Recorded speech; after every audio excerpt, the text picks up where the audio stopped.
Listen up. This just dropped minutes ago on January 30th, 2026, and it's massive. President Donald Trump has officially nominated Kevin Warsh, a former Federal Reserve governor and longtime critic of the current central bank setup, to become the next chair of the Federal Reserve, replacing Jerome Powell when his term as chair expires in May.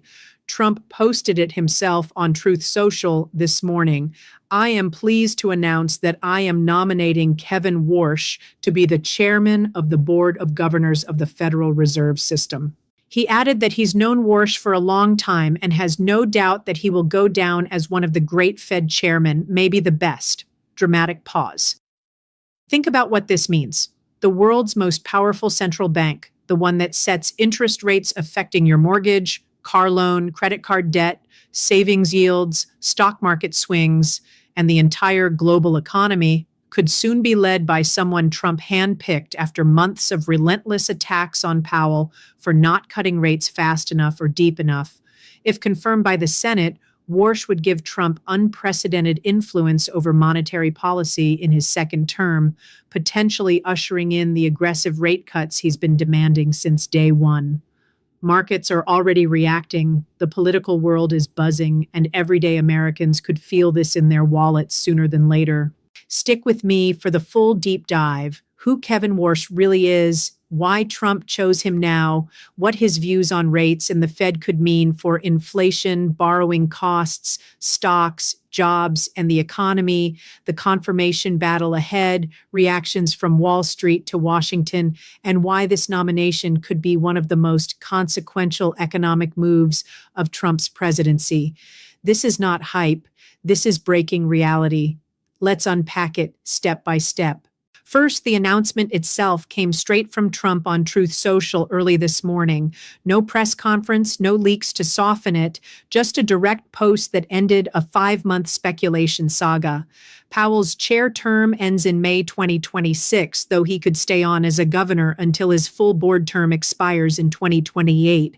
Trump has been feuding with Powell publicly and privately for years, calling him wrong on rates, accusing him of political bias, even floating investigations into Fed spending. This nomination is the culmination of that pressure campaign. Trump met with Warsh in the Oval Office just yesterday, Thursday, and offered him the job, according to senior administration officials speaking to outlets like NBC News. The pick ends uncertainty that had markets on edge. Other names floated included Kevin Hassett, Christopher Waller, Rick Reeder from BlackRock. But Warsh was always the frontrunner among those who align closely with Trump's desire for a more compliant Fed that prioritizes lower rates to boost growth. Who is Kevin Warsh exactly? He's 55, a lawyer by training with deep Wall Street roots. He served as a Federal Reserve governor from 2006 to 2011, appointed by George W. Bush at age 35, the youngest ever at the time. During the 2008 financial crisis, he was right in the thick of it, helping craft emergency lending programs and liquidity measures that stabilized banks. After leaving the Fed, he joined Stanford's Hoover Institution as a distinguished visiting fellow, became a Morgan Stanley advisor, and built a reputation as a thoughtful conservative voice on monetary policy. He's not a firebrand like some Trump allies. He's measured, articulate, and respected in Republican economic circles. But he's been a vocal critic of recent Fed leadership, arguing the central bank lost credibility by keeping rates too high for too long, over-relying on forward guidance, and ballooning its balance sheet during COVID without enough accountability. In interviews and op-eds, Warsh has called for a regime change at the Fed to restore focus on price stability and growth without endless stimulus.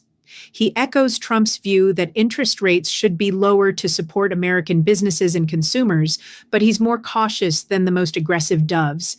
He's warned against reckless easing that could reignite inflation. Why does this pick make so much sense for Trump right now?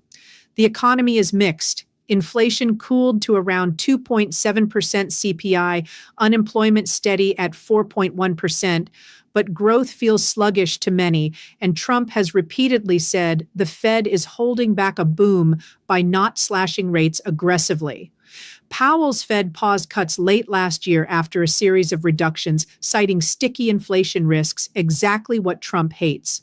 By nominating Warsh, Trump is betting on a chair who will be more responsive to White House priorities, faster, deeper cuts to fuel the golden age of growth he promised.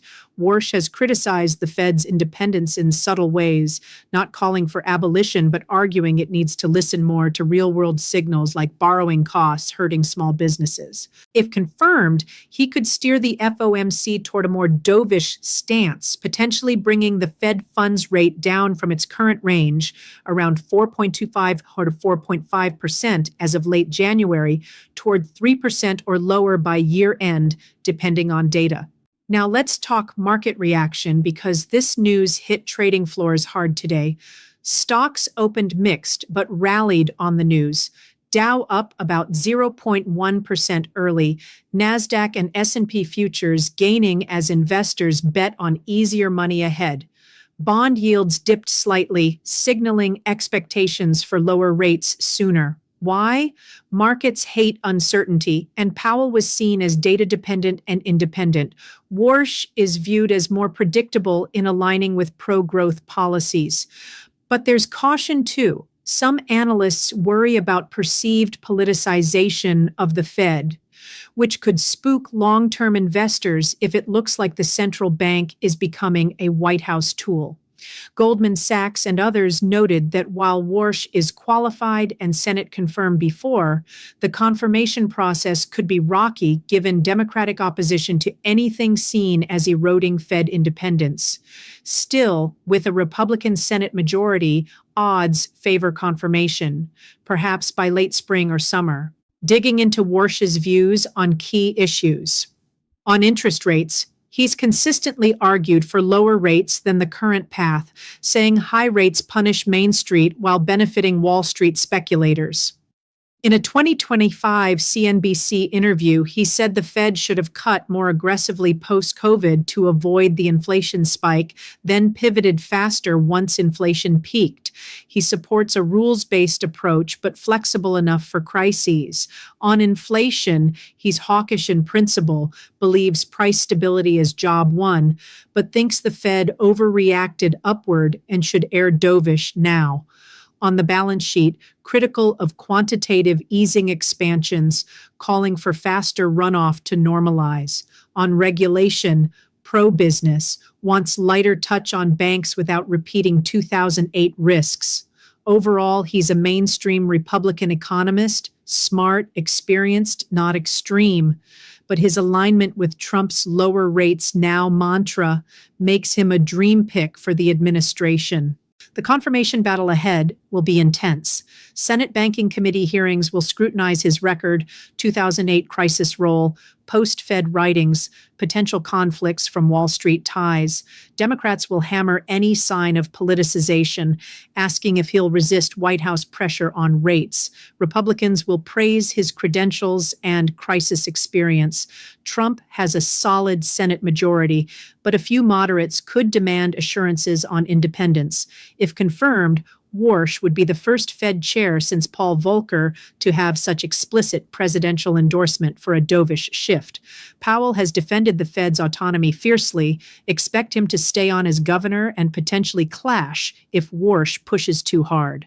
What does this mean for you? If Warsh gets in and delivers lower rates, cheaper mortgages, 30-year fixed could drop toward 5 to 5.5% from current 6+, lower credit card and auto loan rates, boosted stock market, especially growth stocks, stronger housing and consumer spending. But risks. If cuts come too fast, inflation could rebound, forcing painful hikes later. Higher deficits from tax cuts and spending could clash with easy money. Global effects, weaker dollar, emerging market volatility. For savers, lower yields on CDs and savings accounts. The Fed's dual mandate, maximum employment and stable prices, could tilt more toward growth under Warsh. Reactions are pouring in. Wall Street, mixed welcome, qualified pick, but concerns over independence.